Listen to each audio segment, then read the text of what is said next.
3 जनवरी 2026 की सुबह जब दुनिया सो रही थी, तब वेनेजुएला की राजधानी काराकास में इतिहास लिखा जा रहा था। अमेरिकी डेल्टा फोर्स के एक कमांडो ने एक ऐसे मिशन को अंजाम दिया जिसकी कल्पना किसी ने नहीं की थी। निकोलस मादुरो, वो नाम जो सालों से अमेरिका की आंखों में किरकिरी बना हुआ था, अब न्यूयॉर्क की एक जेल की कोठरी में बंद है। आज के वीडियो में हम उस रात के खेल का पर्दाफाश करेंगे जिसने पूरी दुनिया की राजनीति को हिला के रख दिया है। दोस्तों, ऑपरेशन एब्सोल्यूट रिजोल्व कोई साधारण रेड नहीं थी। इसमें 150 से अधिक लड़ाकू विमान और अत्याधुनिक ड्रोन का इस्तेमाल किया गया। मुख्य हमला मादुरो की किलेबंद परिसर फोर्ट टियूना पर हुआ। रिपोर्ट के अनुसार मादुरो एक सुरक्षित स्टील के दरवाजे वाले कमरे में भागने की कोशिश कर रहे थे, लेकिन अमेरिकी कमांडो इतने तेज थे कि उन्होंने दरवाजे तक पहुंचने का मौका भी नहीं मिला। 150 मिनट के भीतर मादुरो और उनकी पत्नी सीलिया फ्लोर्स को हिरासत में लेकर हेलीकॉप्टर से अमेरिका के लिए रवाना कर दिया गया। मादुरो अब न्यूयॉर्क के ब्रुकलिन डिटेंशन सेंटर में है।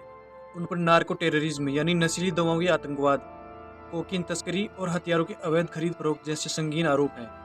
अमेरिका का दावा है कि मादुरो ने वेनेजुएला को एक क्रिमिनल स्टेट बना दिया था। 5 जनवरी को उन्हें पहली बार मनहट्टन की फेडरल कोर्ट में पेश किया जा रहा है। यह 1989 में पनामा के मैनुअल नोरिएगा की गिरफ्तारी के बाद किसी दूसरे देश के मौजूदा राष्ट्र प्रमुख की ऐसी पहली गिरफ्तारी है।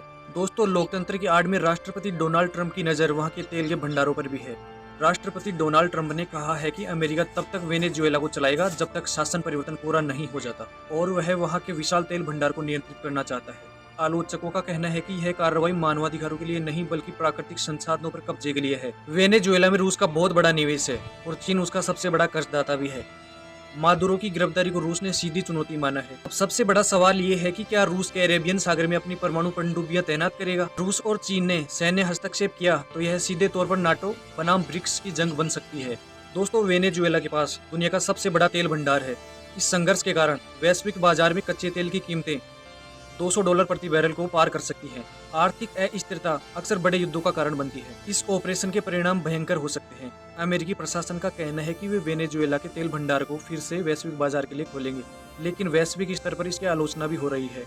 रूस, चाइना और क्यूबा ने इसे अंतर्राष्ट्रीय कानून का खुला उल्लंघन और किडनैपिंग करार दिया है। मादुरो की गिरफ्तारी से वेनेजुएला में एक युग का अंत हुआ है, लेकिन क्या वहां पे शांति बहाल हो पाएगी? अमेरिका का कहना है कि वे एक उचित परिवर्तन तक देश को चलाएंगे, लेकिन वेनेजुएला की जनता और वहां की सेना इस मिशन की सफलता तय करेगी। क्या यह लोकतंत्र की जीत है या किसी देश की संप्रभुता पर हमला?